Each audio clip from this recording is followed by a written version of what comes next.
move along here, but I want to thank you for sponsoring today's show. I truly appreciate it, and I'm sure all these veterans appreciate it as well.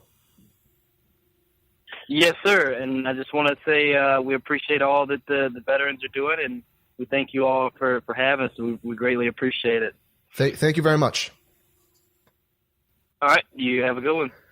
All right. Before we get to our next guest, I want to pick up this caller now. I want to pick up Richard from Salem, Oregon. Welcome to the Silent Majority. Hey, welcome. Good to hear you guys. I just found you on Twitter, and you follow me, and I follow you, and I had the radio station, and then I called in, and because this is just awesome what you're doing, man. Thank you very much. I'm so glad. And I'm a former Navy vet back in the 80s under Reagan. Oh, thank you for your service. I just got a soft spot for military, of course. My wife works for the military to help the vets, and she's a family assistance specialist. And anyway, I just wanted to thank when Mrs. Dietz calls in. Yes. Just thank her for giving us a great son like that, and that I'm sorry that he's gone, but he's not forgotten. Right. And so, well, I want to thank you. I want to thank you for calling in today. But we got to move on, and I want you to continue to listen. Okay. Mrs. Dietz is coming in. She's coming in about 7:30. So continue to tune in. Okay. I will. Thank you. Thank you, sir. Thank you for your service, sir. Yeah, that's awesome, and it's going to be a great show. But it's going to be a quick moving show, and I want to welcome in my next guest, Navy Petty Officer, First Class Michael Langley. Michael, welcome to the Silent Majority. Hi, thanks for having me. I appreciate you guys giving me the opportunity to come on your show. Absolutely. Listen, tell us about your story. So this is what people don't get. When you get deployed, everybody has a job to do, and no job is really safe when you're off to war. I mean, tell us your story. How you got injured while serving in the Navy. All right. Well, I joined the Navy straight out of high school. I was 18, and as soon as I got into the Navy, I became a boiler technician. I got sent to the USS Frank Cable, which was stationed over in Guam, and I was placed in the boilers division. I was there for 5 years doing boiler operator stuff, and on December 1st, we just pulled back into port, and we had a boiler that had some problems in it, and we had some maintenance checks that we had to do on this boiler, and you could only do it while it's operating. So we started doing the maintenance on the boiler, and as soon as we got it up to pressure, it exploded and started releasing 720-degree superheated steam into the space. There was 6 of us that were trapped down in the space, and while this boiler was releasing the steam, so our only way out was running through the steam. We ran through it, trying to get up out of the space. It's about 3 stories we had to go through, so each time we went higher, it just got hotter and hotter. We went up to the top level of the upper level area, what they call it, and you couldn't even see the steam. It was so hot, it just looked like heat waves on a highway. Right. So we came around and to the ladder well and started running out of the space. We finally got out. Everybody got out to the ship. We were medevaced from Guam Naval Hospital to Brooke Army Medical Center in San Antonio, Texas, which is where I live now. Right. And then, but the entire process that we went through is a completely preventable mishap that happened. We could have shut the boiler down. We could have prevented all that stuff from happening. And, it's just, that's why I started the company that I have now, Safety Happens, and trying to prevent mishaps like that from happening. See, well, you proved my point as well. I mean, I want to thank you for your service. Here you have, we're celebrating today, we're basically celebrating life with my co-host, Kambree Nelson. She's on the line as well. We're celebrating life. And you, just like Bob Henline, he basically took something so terrible and so tragic, and now he's doing stand-up comedy. And you took your tragedy, and now you're trying to prevent it from happening to other people. Cam, you have a question for yes, for my guest? Yeah. Well, I just want to thank you for your service and thank you for what you are doing. I mean, I think it's amazing that you have a voice, and I honor you today for what you are doing. And with working with the Veterans Television and working with the VA, my question for you is, what can we do better to serve you guys, since we are heavily involved with a lot of stuff that's going on behind the scenes, is what can we do more for you, especially with myself, to bring things to the forefront of truth, in the forefront of being able to support you guys more. And so that's my question, is with being able to assist with the Getty Group and Veterans TV and the VA, what can we do to serve you? And what can we do for you guys out there? Because your voice is what makes us tick.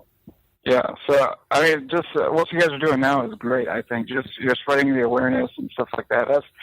I know Bobby Henline, that's one of his big things too, is he likes to spread the awareness of burns and injured people and stuff like that. So, you know, it's hard adjusting to life when you come back from something that's tragic or traumatic, right? It's even more difficult to do that if you're injured in some way, right? So then you have to overcome the injury as well as overcoming all the other obstacles. So, you know, if you just keep what you're doing, like you're promoting all this new stuff like Bobby's venture, my venture, and stuff like that. We're trying to, you know, work our way back into regular civilian life, and now we have this extra hurdle we have to overcome. So just knowing that there is support out there and there's people out there that are excited about helping us and transitioning back into what would be a normal life. I think just keeping up the good work that you guys are doing is awesome. Awesome. Well, you're listening to the Silent Majority here.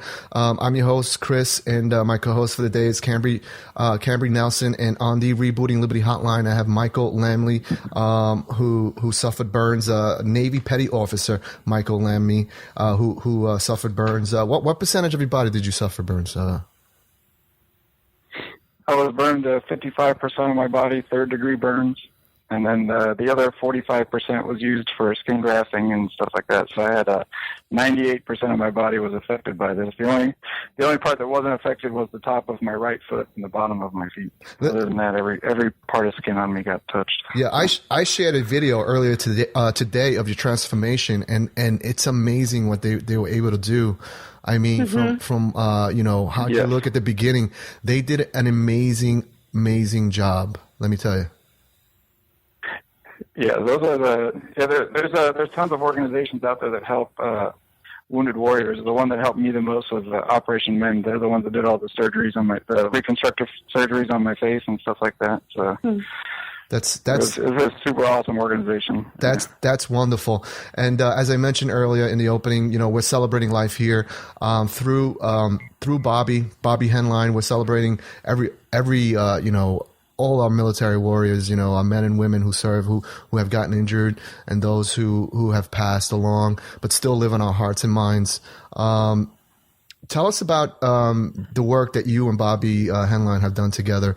How did you meet him, and tell us about your friendship? Yeah, it's kind of funny how I met him. Actually, our wives had in the hospital when you're burned, right? They have all the military branches there together. So it was our wives, which are our caretakers at the time, had a meeting, and then they got together, and then we were going to have this barbecue, and then it got placed at my house, and I was like, man, I don't want this Army guy coming over here telling war stories and stuff, you know. And then he came over, and we ended up hitting it off and stuff. And he was actually thinking the same thing. He's like, man, I don't want to go to this Navy guy's house. Let's do sales, you know. And so we just kind of hit it off, and then he's like, we actually became like best friends and stuff. You know, we got to know each other way better than our wives liked each other. And then, you know, we got to do all this great stuff. He started doing comedy, so I went to like all of his shows when he first started, just trying to, you know, support him and do that stuff. And he's a super funny guy. I love talking to him and love watching him on stage. Let me tell you. And when I started my stuff, he kind of inspired me to get going and do my thing. So. Let me tell you, he is hilarious. He was on the Gavin McInnes show via the Anthony Cumia network. Let me tell you, I listened to his show and I was cracking up. He is so witty. His timing is unbelievable. You would think he was doing this for years. He was born to do this, and it's just hilarious. Yeah, I flew out to he had a show at Brad Garrett's Comedy Club in Las Vegas. I flew out there and watched that. I was crying. I was laughing so hard. Yeah. Cam, you have a question? Yeah, so that's why I try to model that a little bit in my safety presentations, because safety can be kind of boring, and then with a story it can be tragic. So I try not to make it sad and intense. I try to make it light. And I got that influence from Bobby, just trying to make people, they see your pictures and stuff, and it's a very emotional story. So if you keep it light and laughable, then people have an emotional release, and they can laugh about it, and it resonates a lot longer when you keep it positive. Right, Cam, you have a question? Or a statement? Yeah, I do. As you can see, that there's the healing is possible, and you guys have something that is so powerful, which is y'all's voice. Y'all's voice and I believe that our voice is impactful, our voice is powerful. And I like to ask you, and I think there are probably, people that are listening, there are veterans that are listening. What is something that you would say to them? I mean, I know this election has really brought up to the forefront the surface issues that are going on in the United States. But what do you have to say? What would you say to any veteran that is listening to you? Because we know one voice can change. One voice can move a mountain. So do you have anything that you would like to say to the heart of any veteran or any veteran that's struggling that could possibly listening to what you have to say and what your story is today? Yeah, I would say if you're struggling with anything, if you have any kind of traumatic past or something like that, you don't have to be injured to have a PTSD or anything like that. Sometimes it's not having an injury that's the difficult part, because nobody can see the inner workings of the mind, right? Nobody can see that invisible injury. So just knowing that everybody around you knows that something like that exists, and then don't stop pursuing something you want to do. So if you see something in life you want to do and you don't think you can do it now because you have this extra baggage, just put that thought to rest and just run full speed at your target, man. Just try and achieve every goal that you've ever wanted to do, because it's possible. Bobby's done it. I've done it. It's hard at first. It's even more hard. Bobby started doing stand-up comedy without eyelids. You know what I'm saying? So, I mean, yeah, it's possible to get out there and just start doing whatever you can do. If it's talking to people, if it's sharing your story, you can help change people's lives. You have a lot of experience. You have a lot of good things to offer people. So just get out there and start doing stuff. Don't get caught up in your own mind. You got to fight the battle of your mind every day. Get your mind right, and then get out there and start doing stuff to help the country that everybody loves. There's a reason you went to war and fought and did all that stuff. So don't come home and get stuck in your room, get stuck in your mind. Get out and go do stuff.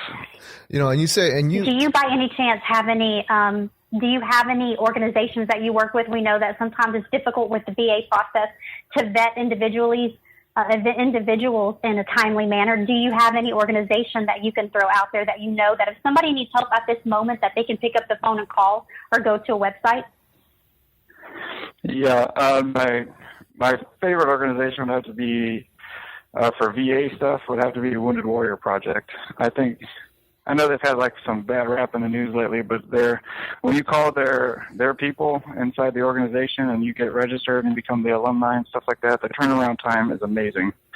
They help push a bunch of my stuff through. I got they have representatives there that know what they're talking about. They're military people, so it's a very smooth run organization, at least here in San Antonio. So that would be my recommendation. And then the second one would probably be Disabled American Veterans.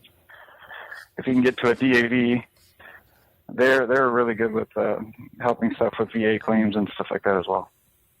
Awesome. Well, you're listening to the Silent Majority here.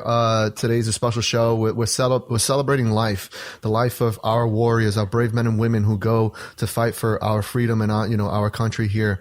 And on the Rebooting Liberty hotline, I have my co-host Kambree Nelson, who is in developments of she's in the development stages of Veterans TV, and on the other line I have Navy Petty Officer First Class Michael Lammy.